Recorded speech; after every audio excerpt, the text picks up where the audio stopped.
할렐루야. 2024년 7월 17일 수요일 아침입니다. 지난밤도 잘 주무셨나요? 계속되는 새벽 묵상 말씀 이사야서 20장에서 22장까지 그 중에 21장 말씀 살펴봅니다. 이사야서 21장 바벨론 멸망이 주는 교훈이 무엇일까요? 우리 모두가 TV에서 보았듯이 유세하는 가운데 총격 사건이 일어났습니다. 어떤 후보를 지지하는 것과는 상관없이 이 나라의 양극화를 보면서 분열 폭력은 중단되고 나라와 백성을 위한 기도를 함께 해야 한다는 강한 생각이 듭니다. 우리 모두 미국을 위해 함께 기도할 수 있기를 바랍니다. 전 세계가 양극화에 치닫고 있죠. 극과 극으로 인해 분열과 전쟁을 유발하고 모두의 붕괴를 가속화할지 모른다는 걱정을 하게 됩니다. 사실 백승종 교수의 제국의 시대라는 책을 보면 미국이 고대 로마 공화정이 붕괴하던 때와 많이 닮았다라고 기록하고 있어요. 속주국으로부터 많은 재화가 로마로 유입되고 귀족들은 더욱 부유해지고 평민은 빈곤해지는 양극화가 극심했다라는 말이죠. 로버트 메리가 쓴 모래의 제국이라든지 또는 찰스 쿱찬이 쓴 미국 시대의 종말이라는 책에도 보아도 미국의 팽창주의가 로마를 닮았다라고 말하고 있습니다. 물론 미국의 시각으로 미국을 걱정하는 그런 글입니다. 역사 속에 보면 대부분 성공한 제국은 세계를 지배하면서 보편적 이상을 가지게 됩니다. 성공한 제국은 개인과 민족을 평등하게 대접하더라는 거죠. 고대 로마 제국도 몽골 제국도 이런 점에서 그래 왔습니다. 그래 왔다는 평가를 하는 거죠.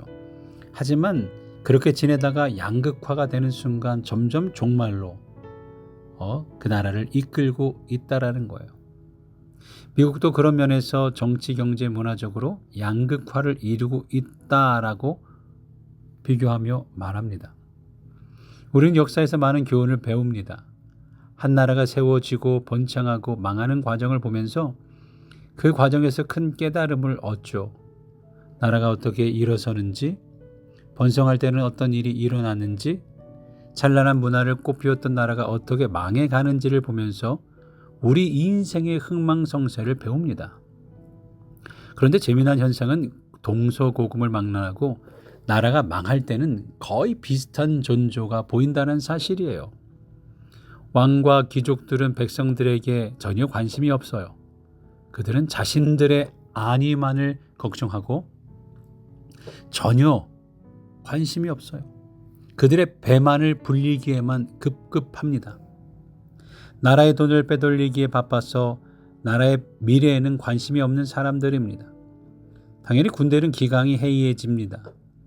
군대 안에는 적들과 내통하는 사람이 많아지고 군인들은 적이 침입하면 언제든지 달아날, 도망갈 준비가 되어 있어요. 그런 나라는 언제 망하더라도 이상하지 않죠. 오늘 우리가 읽은 하나님의 말씀에는 바벨론이 망할 때 일어날 일에 대한 하나님의 말씀이 담겨 있습니다. 바벨론이라는 대제국이 망할 때도 비슷한 일들이 일어난 거죠. 바벨론의 멸망은 13장, 14장, 이사야 13장, 14장에도 다루었던 내용입니다. 그런데 21장에 또다시 바벨론이 망할 것이다 라고 예언하는 이유는 하나님께서 바벨론의 멸망을 이미 마음에 정하셨다라는 강한 의지를 드러내신 것이죠. 그런데 이상한 것은 이사야 선지자가 예언했던 시절은 아수르 시절이었어요. 바벨론은 아직 존재하지도 않은 나라였죠. 생겨나지도 않은 나라에 대한 멸망을 하나님이 이사야 선지자를 통해서 선포하고 계십니다. 이것은 어떻게 보면 하나님이 역사의 주인이라는 것을 보여주는 이야기입니다. 앞으로 역사에 나타날 모든 나라는 하나님의 주권에 의해서 다스림을 받을 것이라는 강력한 선포이죠. 이제 한번 1절을 볼까요? 바벨론에 대한 멸망의 임박을 말씀합니다. 해변 광야에 관한 경고라. 적병이 광야에서 두려운 땅에서 네겝 회오리 바람같이 몰려왔도다. 해변 광야에 관한 경고라라고 말씀하고 있어요. 바벨론이 터를 잡고 있던 곳은 유프라테스 강과 티그리스 강이죠. 그래서 티그리스 유프라테스 지역입니다. 바벨론 사람들은 티그리스 유프라테스 강을 마치 바다처럼 생각했습니다. 고대인들은 큰 강을 그들의 시각에서 바다라고 본 거죠. 주의 말씀 중에도 언급했듯이 예수님 시절에도 역시 그랬습니다. 예수님께서 주로 활동하셨던 갈릴리는 분명히 호수잖아요. 호수였어요. 그런데 복음서에서는 갈릴리를 바다라고 표현하고 있습니다. 그러니까 여기서 말하는 해변 광야는 유프라테스 강과 티그리스 강 유역에서 발생하는 이 바벨론을 말하는 거죠. 그러면서 이 나라가 어느 순간 어느 민족에 의해 멸망당하는지 2절에 설명합니다. 혹독한 무시가 내게 보였도다. 속이는 자는 속이고 약탈하는 자는 약탈하도다. 엘람이여 올라오고 메대여 애워싸라. 그의 모든 탄식을 내가 그에게 하였노라 하시도다. 엘람과 메대에 의해서 바벨론이 멸망당한다라는 말씀입니다. 엘람과 메대는 훗날 페르시아가 되는 민족이죠. 그들은 한때 바벨론과 함께 동맹을 맺었던 사람들입니다. 한때 동맹국이었는데 동맹국이었던 엘람과 메대 사람들이 바벨론과 등을 지고 바벨론을 속이고 세력이 약탈하는 민족이 된다라는 말이죠. 이 심판의 날이 얼마나 무서운 날이 될 것인지 3절에 이렇게 얘기합니다.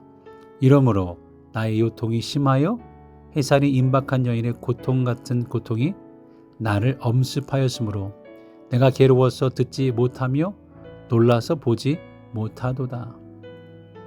바벨론의 멸망이 얼마나 무서운 것인지 멸망을 선포하는 선지자가 괴롭고 두려워서 이 멸망을 말할 수 없다라고 말합니다. 바벨론 사람들은 엘람과 메대가 그들을 속이고 약탈하는데도 문제되지 않는다고 생각하고 교만하게도 파수꾼들을 세워놓고 먹고 마시는 일에 집중하고 있습니다. 5절 말씀에 그들이 식탁을 베풀고 파수꾼을 세우고 먹고 마시도다. 너희 고관들아 일어나 방패의 기름을 바를지어다. 고관들이 방패의 기름을 바르지 않고 파수꾼을 세워놓고 먹고 마시는 일에 마음을 빼앗기고 있었다라는 거예요. 이들이 사치와 향락에 빠져 있을 때 나라는 서서히 망해가고 있었습니다. 어떻게 이런 일이 일어났을까요? 바벨론이 교만했기 때문입니다. 위대한 이 큰 제국은 망하지 않을 거야. 우리는 지금 누리고 있는 부와 명예를 마음껏 누리고 먹고 마시겠다라고 생각했습니다. 바벨론의 교만은 14장 13절 이렇게 전하죠. 내가 내 마음에 이르기를 내가 하늘에 올라 하나님의 뭇별 위에 내 자리를 높이리라. 내가 북극 지폐의 산 위에 앉으리라. 바벨론의 뭇별 위에 자리를 두자라고 할 만큼 바벨론 사람들은 교만한 거예요. 이렇게 교만한 인생들의 마지막은 다가오는 말발굽 아래 망하는 거죠. 그들이 망하는 날을 이렇게 설명합니다. 21장 9절에 보소서 마병대가 쌍쌍이 오나이다 하니 그가 대답하여 이르되 함락되었도다 함락되었도다 바벨론이요 그들이 조각한 신상들이 다 부서져 땅에 떨어졌도다 하시도다. 나라가 망하는 것은 이렇게 한순간입니다. 서서히 약탈당하고 속임을 당하고 한때 동맹이었던 엘람과 메대가 그들을 침략할 때도 파수꾼만 세워놓고 방패에 기름칠도 하지 않은 채 먹고 마시고 있었습니다. 적들이 침략할 때 군인들은 흩어지고 왕과 고관들은 외국으로 피신하고 결국 백성들만 불쌍한 존재들이 된 거죠. 우리는 바벨론의 심판을 보면서 오늘 우리나라, 한국, 미국을 걱정하지 않을 수 없습니다. 우리는 어떻게 살고 있습니까?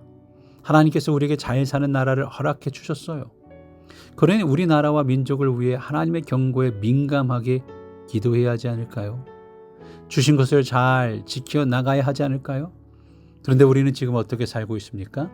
소수민족이라고 이민자라고 이 나라를 위해 기도 안 하지는 않습니까? 이민 초기의 어려운 시절이 다 지나갔고 그때를 생각하며 오늘 먹고 마실 때에 집중하고 있지는 않습니까? 바벨론이 망할 때 가장 먼저 엎어진 것이 그들이 섬기던 우상이었습니다. 바벨론이여 그들이 조각한 신상들이 다 무너져 땅에 떨어졌도다. 우리는 역사에서 교훈을 얻어야 합니다. 심판의 날은 누구도 예상치 예기치 못할 때 갑작스럽게 우리 중에 임할 수 있습니다. 그러게 성도들은 하나님께서 세우신 이 시대의 영적 파수꾼이어야 합니다. 주께서 내게 이르시되 가서 파수꾼을 세우고 그가 본 곳을 보고하게 하되, 5절과 달리 이 말은 선지자가 바벨론에 대한 하나님의 심판이 임하는지 여부를 확인하기 위해 세울 파수꾼을 의미합니다. 하나님이 주신 계시를, 말씀을 백성들에게 전하고 그들로 하나님이 아닌 다른 것들을 의지하고 두려워하는 어리석음에서 벗어나게 하여 미래의 심판에 대비하도록 하라는 말씀입니다. 즉 하나님의 백성으로 나라와 민족을 위해 기도하라는 말씀이죠.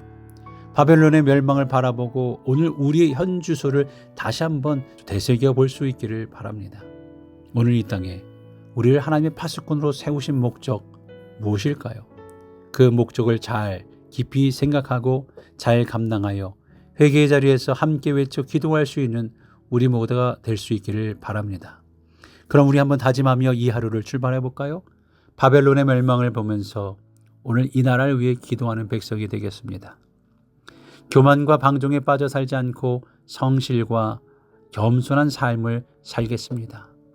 오늘도 계속해서 교회를 위해 기도해 나가실 때에 우리 함께 이 하루 주님과 동행하는 우리 모두가 될 수 있기를 바랍니다. 함께 기도해 볼까요?